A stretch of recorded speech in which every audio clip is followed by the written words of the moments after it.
Hello, कशी आहेस? मस्त. मजेत? हो आपण छान गप्पा मारूया. हो आवडेल तुला? हो. तुझं नाव सांग. सिद्धी मनोज राणे. ओके. कुठे राहतेस तू? सारळ. कोणत्या शाळेत शिकतेस आता? सारळ माध्यमिक शाळा सारळ. आता तू सध्या कितवीला आहेस? 7वी. तुला स्वतःबद्दल काय सांगायला आवडेल का? मला मोठं होऊन शास्त्रज्ञ व्हायचं. म्हणजे तुझ्यामध्ये काही स्किल वगैरे आहे का? मला नाचायला आवडतं, मला चित्र काढायला आवडतं आणि मला अभ्यास खूप आवडतो. तुला काय वाटतं किशोरवयीन मूल म्हणजे किती वयापर्यंत? 11 ते 19. समजा की तुझ्या घरामध्ये एखाद्या विषयावर चर्चा सुरू आहे किंवा एखादा निर्णय घेत आहे, तर त्यामध्ये तू कशा प्रकारे सहभाग घेतेस? जर काही छोटे निर्णय घ्यायचे असेल, म्हणजे जसं बाहेर फिरायला जायचं आहे किंवा आज जेवायला काय बनवायचं, तर त्याच्यामध्ये मी सहभाग घेते. पण जर असं काही मोठं असलं की आपण कुठे राहायचं, घर घ्यायचं का, तर तशा ह्याच्यामध्ये मी पडत नाही. म्हणजे मोठ्या निर्णयांमध्ये तू सहभाग नाही घेत, नाही. छोट्यांमध्ये घेतेस. समजा घरात किंवा शाळेत बाहेर कुठेही मित्र मैत्रिणींसोबत तुझं पटत नसेल, तर अशा वेळेस तू काय करतेस? आम्ही चर्चा करतो. जर माझी चुकी असली तर मी तिची माफी मागते आणि जर तिची चुकी असली तर तिला समजावून सांगते. समजा आता समज की तुझी परीक्षा जवळ आली आणि तुझा खूप अभ्यास बाकी आहे, मग त्यावेळेस मला कसं वाटतं? मला जरा अशी भीती वाटते, पण मी शांत डोक्याने विचार करते आणि एक असे नोट्स काढून लिहिते. तू स्वतःच्या भविष्याबद्दल काही विचार केला आहेस का? तुझं काही स्वप्न वगैरे? हो, मला मोठी झाल्यावर शास्त्रज्ञ व्हायचं आहे आणि या देशाची प्रगती करायची. खूप छान. तू रोजच्या आहारामध्ये काय जेवतेस? तिरंगी आहार. तिरंगी आहार, वाव, गुड. अजून काय सांगता येईल तुला? म्हणजे आई असं चांगलं घरात बनवेल, चपाती भाजी भाकरी असं खाते. ॲनिमिया म्हणजे काय सांगू शकतेस? ॲनिमिया एक आजार आहे ज्याच्यामध्ये लोह कमी होतं, ज्याने रक्त आपलं पांढरं होतं, डोळ्याचे खालचे जे असतात ते तिथं पांढरं होतं, थकवा जाणवतो, चक्कर येते. खूप छान, खूप छान. मासिक पाळीबद्दल तुला काय सांगता येईल? मासिक पाळी मुलींना येते, ती एक अशी नैसर्गिक गोष्ट आहे जी फक्त मुलींना येते. मुलगी मोठी झाली असं समजतं. मला एक सांग, तुझ्या मते भांडी घासणे, स्वयंपाक करणे किंवा लहान मुलांना सांभाळणे ही कामे करण्याची जबाबदारी घरामध्ये कोणाची आहे?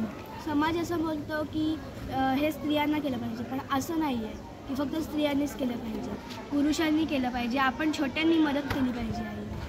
खूप छान, कारण ते काम आपलं सगळ्यांचं असतं, आईचं एकटीचं नसतं. खूप सुंदर. तुझ्या आसपास घरात शाळेत जिथे पण तू राहतेस जातेस तिथे स्त्री आणि पुरुष यांना जी वागणूक मिळते त्यामध्ये फरक जाणवतो का? म्हणजे असं घरातमध्ये काय होत नाही, पण शाळेमध्ये बघितलं तर मुलगा वेगळा मुलगी वेगळी असंच असतं. तुला काय वाटतं पैसे महत्त्वाचे आहेत? हो आहेत, पण इतके पण नाही की आपल्या जीवनापेक्षा पैसे महत्त्वाचे नाही आहेत, कारण त्यांनी फक्त आपल्या इच्छा गरज हेच बघतं, पण जर जीवन नसलं तर ह्या इच्छा वगैरे कायच नाही. छान. पैसे म्हणजे आपल्या इच्छा किंवा गरजा पूर्ण करण्यासाठी महत्त्वाचं तुला वाटतं? मग आता हे महत्त्वाचे आहेत, मग हे कोणी कमवले पाहिजे? ते स्त्री पुरुष दोघांनी पण कमवले पाहिजे. जर ते आपण कमवायला गेलो, म्हणजे आमच्यासारखी जर लहान मुलं कमवायला गेली तर त्यांना बालमजूर म्हणून असे बोलतात, म्हणून ते फक्त आपल्या आईबाबांनी केलं पाहिजे. ओके, छान. तुला बँकेच्या कामकाजाबद्दल काय माहिती आहे का? जरा माहिती आहे, म्हणजे आता एम्पॉवर फाउंडेशन आम्हाला बरेच आता वर्ष सध्या शिकवायला आहे, म्हणून त्यांनी आम्हाला बरंच काय सांगितलं, क्रेडिट कार्ड, डेबिट कार्ड, असं बरंच काय पैशांचे प्रकार सांगितले. निरोगी आणि हानिकारक नातेसंबंध याबद्दल तुला काय सांगता येईल?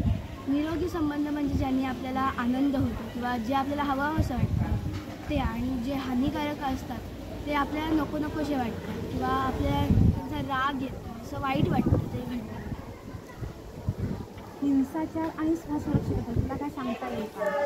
हिंसाचार म्हणजे जे आपल्याला अत्याचार होतात, म्हणजे आता आपण बरेच जागेवर बघतो की मुलींवर असं झालं, तसं झालं, ते सगळे हिंसेचे असे वेगवेगळे प्रकार आहेत. तसे मेन हिंसेचे प्रकार आहेत 3: मानसिक, शारीरिक आणि लैंगिक. आणि त्यांचं एकत्र असं जर झालं तर एक कौटुंबिक हिंसा अशी असते. एकत्र म्हणजे एका कुटुंबामध्ये. हां, ओके. किशोरवयीन मुला मुलींना स्वसुरक्षितता तुला काय सांगता येईल? आता बऱ्याच ठिकाणी असे प्रकरणं ऐकायला येतात टी व्हीवर, मोबाईलवर. म्हणून आपलं घर जर शाळेच्या जवळ असलं किंवा आपल्याला जर बाहेर कुठे फिरायला जायचं असलं तर आपण आपल्या आईवडिलांसोबतच जावं अशी तरी म्हणजे असं मला वाटतं. आणखीन तुला काय माहिती आहे का स्वसुरक्षेबद्दल? म्हणजे आता आपल्या शाळेमध्ये आता माझं घर समजा इथेच आहे, म्हणजे लांबून येतात त्यांच्यासाठी काहीतरी असं सोबत असणं किंवा दगड वगैरे सोबत असणं हे गरजेचं आहे. आणि जर असं काही प्रकरण घडत असलं तर 1098 या चाइल्ड लाईन नंबरवर कॉल करू शकतो. ओके. तुला काय वाटतं किशोरवयीन मुलामुलींना कोणत्या प्रकारच्या हिंसेला तोंड द्यावे लागते? शारीरिक, मानसिक, लैंगिक अशा हिंसा आहेत ज्यांना किशोरवयीन मुलांना त्यांचं सामोरं जावं लागतं.